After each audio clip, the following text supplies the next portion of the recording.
Willy Bolio Emina, l'élu de Bolobo, dans le Grand Bandundu. Bonsoir. Bonsoir, il n'y a pas une province qui s'appelle Grand Bandundu.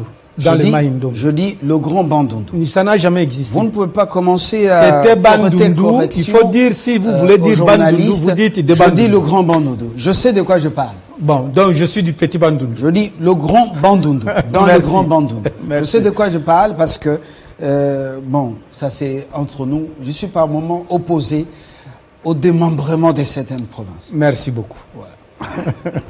Willy Bolio, vous êtes toujours FCC? Pas question d'être toujours. Je suis FCC. Alors, je ne vous invite pas pour écouter les proverbes. Vous en avez beaucoup. Vous êtes une bibliothèque vivante. Pour les proverbes, surtout issus de la nature. Mais nous parlons priorité de votre session ordinaire de mars. Vous avez suivi le discours du président Bosso.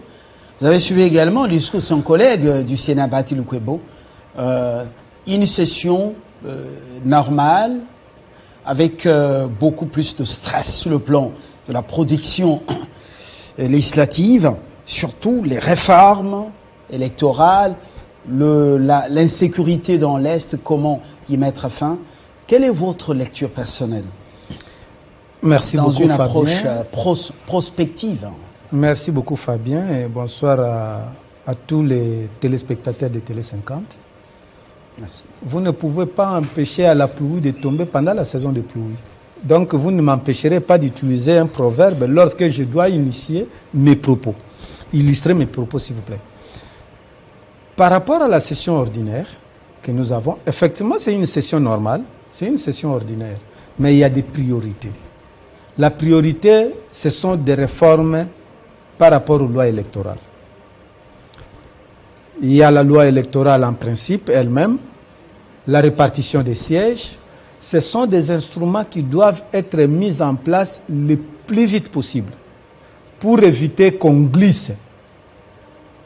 Et là, vous avez suivi que c'était parmi les contraintes évoquées par le président de la CENI. Donc, si nous n'agissons pas le plus vite, on risque de glisser. Et le malheur est que quand on glisse, on peut tomber et se casser les bras ou la jambe. Donc, on ne souhaite pas de glisser. Le vrai problème est que on doit traiter ces lois-là. C'est la glissade, semble-t-il, qui est dangereuse. Le glissement, lui, il peut advenir à moins qu'ils suite aux contraintes. À moins qu'ils aient préparé des mousses pour que les gens tombent dessus, mais je ne pense pas. Le vrai problème est que la population nous regarde. Vous-même, est-ce que vous avez été en contact avec la population pendant les vacances parlementaires? Je suis, même pas pendant les vacances. Vous étiez à Pretoria? Même pas pendant les vacances. Je suis toujours en contact avec la population. Et vous savez que la modernité nous a aidés.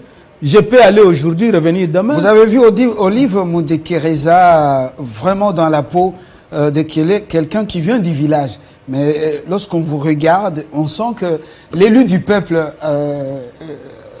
était dans les places IP.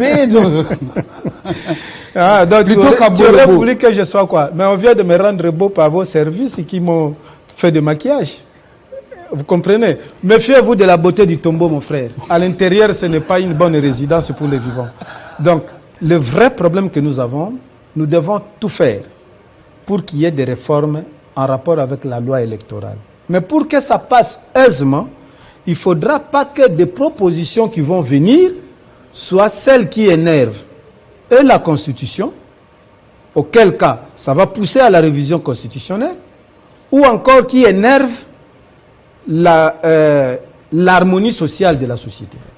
Qu'est-ce que vous allez faire changer en termes de réformes sur la loi électorale? Qu'est-ce que vous allez concrètement changer? Je sens déjà que vous avez la peur bleue dans la peau parce que c'est moins de 2 ans pour aller encore regarder le peuple dans les yeux. C'est pas qu'est-ce que vous allez encore lui dire. Non, mais d'abord, écoutez Fabien, moi je ne peux pas avoir peur. Ce n'est pas parce que je dois être nécessairement réélu. Je ne dois pas avoir peur. Moi je connais le secret pour ne jamais mourir, mon frère. Il y a un seul secret pour ne jamais mourir. C'est de ne jamais naître. Si tu es déjà né, même si tu lavais les habits de Jésus, tu finiras par mourir. Il y a très peu de gens qui ont conjugué le verbe remourir. Il n'y a que Lazare et quelqu'un d'autre là. Donc, quand tu occupes une fonction, rassure-toi que tu quitteras. Donc moi aussi aujourd'hui, la population de Bolobo dit que ce n'est plus beau lieu. Mais il ne faut pas faire le deuil. Non, c'est parce que là où je suis, il y a d'autres personnes peut-être plus compétentes que moi qui n'ont pas été là-bas. Et quand la population va estimer que ce serait celle-là, tant mieux. Mais je vous dis, je suis là pour attendre ma réélection. Ça, je t'ai dit pour comprendre ça. Une parenthèse. Alors, qu'est-ce que vous allez concrètement changer? Par rapport à la loi électorale, il y a à la lumière des fautes décriées ou des erreurs décriées oui. Durant la législature passée. C'est par rapport à tout ça que nous allons discuter. Oui. Et vous savez que au-delà du fait qu'on doit traiter des questions de la loi électorale, nous avons aussi d'autres problèmes internes. Notre règlement intérieur de l'Assemblée doit être révisé. Qu'est-ce que vous allez changer? Doit être révisé. Qu'est-ce que vous allez changer? Mais le règlement intérieur prévoyait que on est membre d'une famille politique pendant toute la législature. Mais vous avez vu la transhumance. Il y a les gens qui ont quitté tel camp pour tel autre. Et la Cour constitutionnelle a consacré cela. Nous devons adapter notre règlement intérieur qui pourtant était déclaré conforme à la Constitution. Vous voulez garder par la même les cour. élus prisonniers de leur parti politique? Non. L'élu n'est jamais prisonnier. Une façon de vous dire que l'élu n'est pas prisonnier. L'élu doit être prisonnier de la loi. C'est ça le vrai principe. Tu ne dois pas dire que tu ne veux pas d'une lépreuse, mais dans l'entretemps tu épouses sa fille. Ça n'a pas de sens. Sa fille, c'est le produit de la lépreuse. Et le repas qui sortira de cette maison, tu ne sais pas si c'est la maman qui a préparé. Donc, tu ne peux pas dire que je suis d'une famille politique, alors que le règlement a dit que tu dois demeurer là-bas jusqu'à la fin, et qu'au milieu, tu dis que je ne vais plus. La politique est dynamique, non? Le dynamisme, alors, quand tu vas dire que la politique est dynamique, ceci ne veut pas dire qu'on doit enfreindre les lois établies, parce que la politique est dynamique. On ne doit pas dire que parce que la politique est dynamique, aujourd'hui, on décide de dire que bon, la politique est dynamique, on met fin au mandat du président au milieu, la politique est dynamique, le président quitte, et le dynamisme de la politique veut qu'on mette fin à ton mandat, on met un autre. Non, voilà. Il y a Règlement des lois intérieur qui nous impose. Règlement intérieur. Le règlement intérieur. Réforme électorale. Voilà. Les plus urgentes sont lesquelles? Je mets d'abord règlement intérieur à côté, ça c'est interne à vous-même. Dans les réformes, qu'est-ce qui est prioritaire pour ne pas perdre le temps? La CENI attend d'être fixée sur le plan législatif. Ben voilà ce qui se passe. Oui. Je vous ai dit que le règlement intérieur et la réforme de la loi sur la CENI est une priorité, mais le règlement intérieur aussi, le fonctionnement de la CENI, de l'Assemblée nationale, est une autre priorité. Pourquoi je vous dis ça? Est-ce que la CENI attend votre règlement intérieur? Mais vous savez que si le règlement n'est pas bien, si le règlement intérieur n'est pas bien, comment attendre un bon résultat? Lorsque les prémices sont mauvaises, il y a des préalables, il y a des problèmes. Alors, certains groupes parlementaires, vous savez aujourd'hui, le président de l'Assemblée devrait être en réunion avec le président des groupes parlementaires pour planifier le calendrier de la session. Mais là-bas, c'est du mélo-mélo. Parce que maintenant, les groupes parlementaires, on ne sait pas. J'apprends même qu'il y a le FCC à l'Union Sacrée. Il y a eu rentrée hier. Tout ça, c'est un Vous n'allez pas quand même demander aux gens, après une séance marathon, une séance solennelle, de pouvoir se réunir aujourd'hui. Peut-être que ça se prépare. Là, non, ils se sont réunis. Ne vous en faites pas, ils se sont réunis. Oui, je vous dis, ils se sont réunis. Nous aurons la suite, mais je vous dis, même ces réunions-là, ça pose problème. Parce que vous savez, dans le cadre des groupes parlementaires, c'était la majorité FCC cash, auquel cas les groupes parlementaires étaient présentés de cette façon. Et quand il y a eu ces métamorphoses catastrophiques de la politique au niveau de l'Assemblée nationale, mais il y a des groupes parlementaires qu'il faut revoir. Il y a ceci et cela. Quand ils se sont réunis aujourd'hui, je me pose la question, c'est avec quel style de majorité des groupes parlementaires? C'est là où je vous ai dit. Alors, il y a des problèmes qu'il faut réglementer parce que, vous savez, mon cher ami, vous voyez le fleuve ici. Le fleuve commence à Lualaba. Le fleuve Congo commence à Lualaba. il quitte là-bas jusqu'à l'océan. Si nous, riverains, même à Kinshasa ici, si nous sommes en paix, c'est pour une seule raison. L'eau respecte son lit.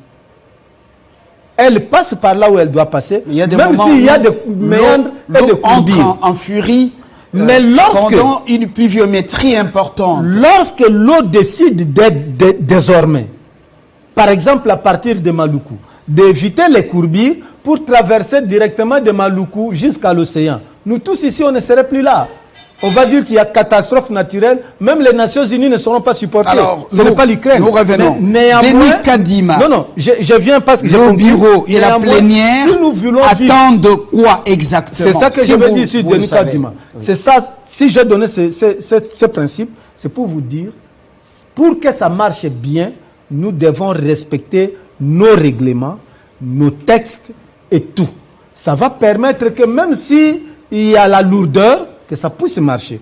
Denis Kadima attend des textes. Il n'attendra pas que des textes. Hein. Il Attention. attend les vraies réformes. Au-delà des financements. C'est pourquoi je vous dis, de ces réformes-là, suivront les finances.